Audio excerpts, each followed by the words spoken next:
मैं बन नहीं मैं कमेंट मन खाली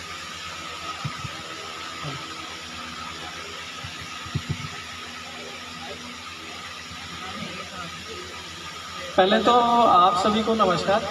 अभी हम लोगों ने एक्चुअली हमारे एक संस्था है हमारी सच की साथ समिति, जिसका मेन उद्देश्य हमारा ये है कि मतलब किसी गरीब या किसी के साथ कहीं शासन प्रशासन से रिलेटेड कोई दिक्कत ना हो, तो हमारी संस्था अगर ऐसा कोई है जो शासन प्रशासन से रिलेटेड कहीं पे भी पीड़ित है या कोई समस्या आ रही है या कहीं पे किसी को कोई ज़रूरत है, तो हमारी संस्था का कार्य यही होता है कि हम लोग उनके लिए आगे बढ़ें और आगे बढ़ के उनकी समस्या का समाधान किया जाए।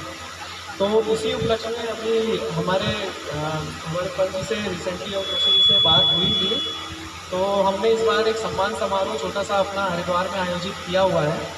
तो इसमें ये लोग यहाँ पे आए हुए हैं, हमारे रिक्वेस्ट की थी हमने, हमारे आग्रह करने पे ये लोग आए हैं यहाँ पे। तो हमारा ध्येय ये है कि हम लोग यहाँ से ज़्यादा लोग जुड़ेंगे और जुड़ने के बाद जितना होगा उतना आसपास कहीं हमें कुछ समस्या नज़र आती है या हमारे पास कुछ ऐसा आता है तो हमें उसका समाधान करना है। कुछ समस्याएं ऐसी होंगी जिनको हम अपने लेवल पे सॉल्व कर सकते हैं, कुछ ऐसी होंगी जिनके लिए हमें अपने जो हमारे सीनियर हैं इन सबका भी थोड़ा मदद लेनी पड़ेगी। तो हम पहले खुद कोशिश करेंगे सॉल्व करने की, उसके बाद फिर हमारे बैठे हैं बड़े लोग जो उनके साथ मिलकर समस्या का समाधान करना मेन हमारा ध्येय होगा।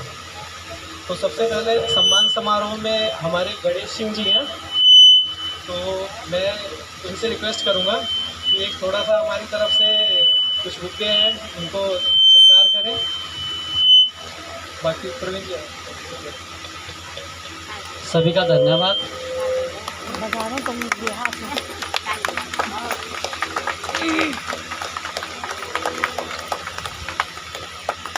तालियों के साथ स्वागत किया जाए। उसके बाद मैं अनुमति चाहूँगा सर से, जोशी जी से, एक अपनी भेंट स्वरूप प्रदान करें।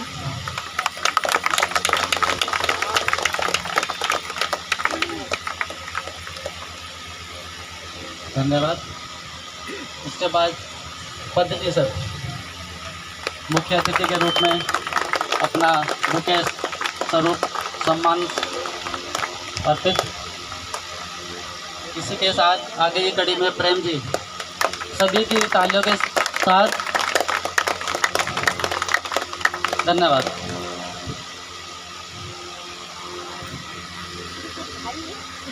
आगे की कार्रवाई जो अभी आरंभ होने जा रही है, मैं थोड़ा सा अपने बारे में बताऊं। मेरा नाम प्रवीण सैनी है, यही हरिद्वार के पास गांव है मिसरपुर, वहां से हूं। और ये संस्था का उद्देश्य सभी को शायद नहीं पता होगा, लेकिन धीरे धीरे सभी को पता चल जाएगा।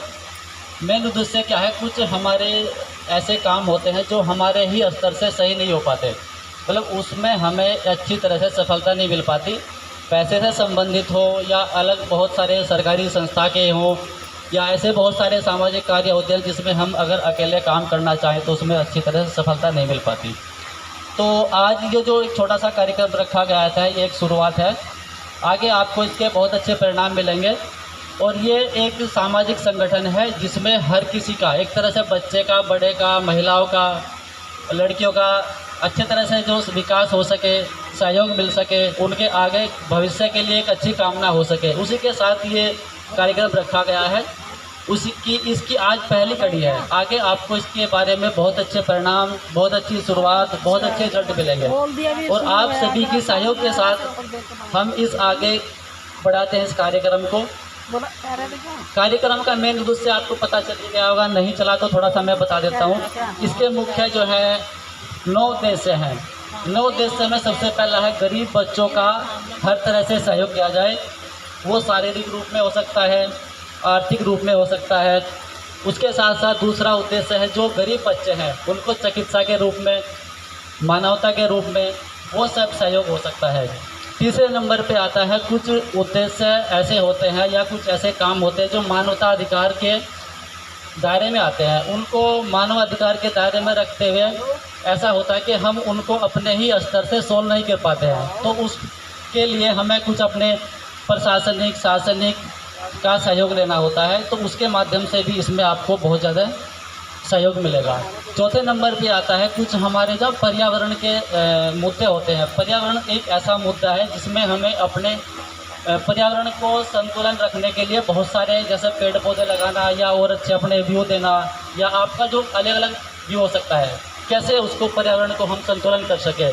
पर्यावरण का मेन उद्देश्य क्या है, हम अपने को स्वास्थ्य को अच्छी तरह दिशा दे सके। पर्यावरण का एक ऐसा ज़रूरी टॉपिक है, मैं लेना चाहूँगा 1 मिनट के लिए। पर्यावरण अगर शुद्ध है तो हम सब स्वस्थ हैं।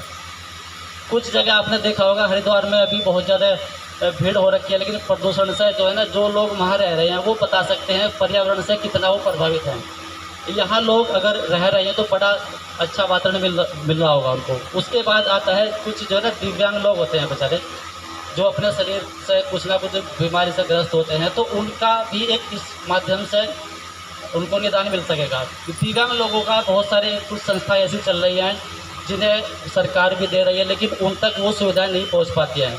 तो हमारा उद्देश्य ये भी रहेगा कि उन तक वो सुविधाएं पहुंच पाए। भले ही चाहे सरकार दे रही है, लेकिन सरकार देने के बावजूद भी उन तक वो पहुंच नहीं पाती है। तो इस भी संगठन से हमारा ये सहयोग रहेगा कि दिव्यांग बच्चे हैं, बड़े हैं, महिलाएं हैं, बुजुर्ग हैं, उनको बहुत सारी सुविधाएं ऐसी मिल नहीं पाती है जिनको वो हकदार होते हैं।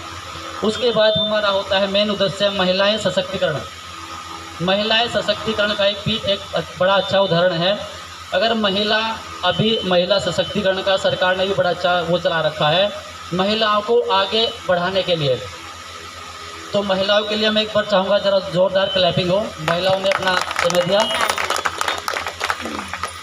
महिला एक ऐसा पायदान है जिसकी वजह से हम आगे बढ़ पाते हैं। महिलाएं का अगर हम में सहयोग ना मिले तो हम अकेले कुछ नहीं कर पाते हैं। तो महिलाओं को हम किस तरह सहयोग कर पाते हैं, अलग अलग स्टेज में होते हैं। कभी वो हमारी बेटी है, कभी वो पत्नी है, कभी वो माँ है, मतलब इस तरह से अलग अलग स्टेज के होते हुए हमें उनका सम्मान करना चाहिए। हर तरह से उनको आगे बढ़ाने के लिए प्रेरित किया जाए। जहाँ हो सके सहयोग करें। वो अलग अलग तरह का एक अपना माध्यम हो सकता है, उनको सहयोग हो सकता है। फिर उसके बाद क्या हो रहा है ना, समाज में बहुत तरह की भ्रांतियाँ हुई हैं।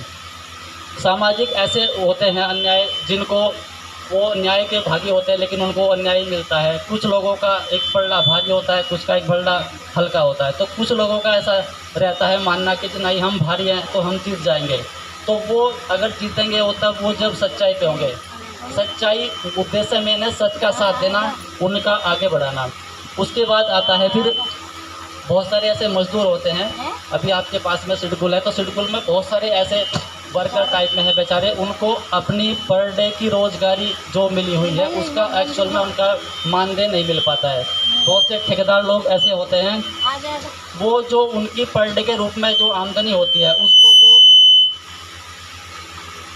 वो इसको जो है वो पर डे के रूप में जो उनकी आमदनी होती है वो एक्चुअल में उनको नहीं मिल पाती है। रखा जाता है उनको, हम कुछ कैश पे पर डे के हिसाब से रखते हैं, कुछ को महीने के हिसाब से रखते हैं, लेकिन उनको भी वो समान रूप से नहीं मिल पाती जिनके वो हकदार होते हैं। उसमें की कड़ी में भी ये हमारा सहयोग रहेगा। उसके बाद आता है फिर सामाजिक कार्यकर्ता ऐसे जो होते हैं, बहुत सारे ऐसे सामाजिक कार्य हैं जिनमें हम बढ़ चढ़ कर हिस्सा लें, अपनी भागीदारी दें। ज़रूरी है हर किसी को पैसा, लेकिन पैसे के साथ साथ अपनी जो हम सामाजिक कार्य करते हैं तो उनको भी हम बढ़ावा देने का अनुरोध करते हैं।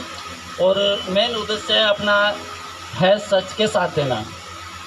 सच के साथ कहीं से समिति का उद्घाटन हुआ है। सच का साथ देने का मेन उद्देश्य क्या है, कुछ ऐसे सामाजिक और वैसे कार्यक्रम होते हैं जिनमें क्या है कुछ लोग भ्रांति फैला देते हैं या मतलब झूठ को सच साबित करने का एक अपना वो रखते हैं। तो मेरा सबसे आग्रह रहेगा कि एक पक्ष को ना देखें, दूसरे पक्ष को भी देखें। हो सकता है जो झूठा पक्ष है वो सच हो, तो उसमें अपनी भागीदारी दें, सच के साथ दें। और जैसे अभी आपको बताया गया है, ये उद्देश्य है इसका समिति का कि सच को उजागर करना। तो आपको किसी भी तरह कहीं पर लगे कि हम इसके साथ इसका सहयोग कर सकते हैं, तन मन धन से जैसे भी हम सक्षम हो कर सकते हैं, तो वो अपना समिति के द्वारा करें। अलग सहयोग डायरेक्टली करना चाहे वो कर सकते हैं, पर मेरा उद्देश्य ये रहेगा कि अगर आप केवल अकेले होकर सहयोग करना चाहेंगे तो उतना आपको उसमें रिजल्ट ना मिलेगा। समिति के साथ जोड़ेंगे तो आपको हर तरह से गाइडेंस मिलेगा, आपको हर तरह से सहयोग होगा और जिसके जो हकदार है उनको पूर्ण रूप से वो सहयोग मिलेगा। तो मेरी यह तक की थी। आगे के लिए मैं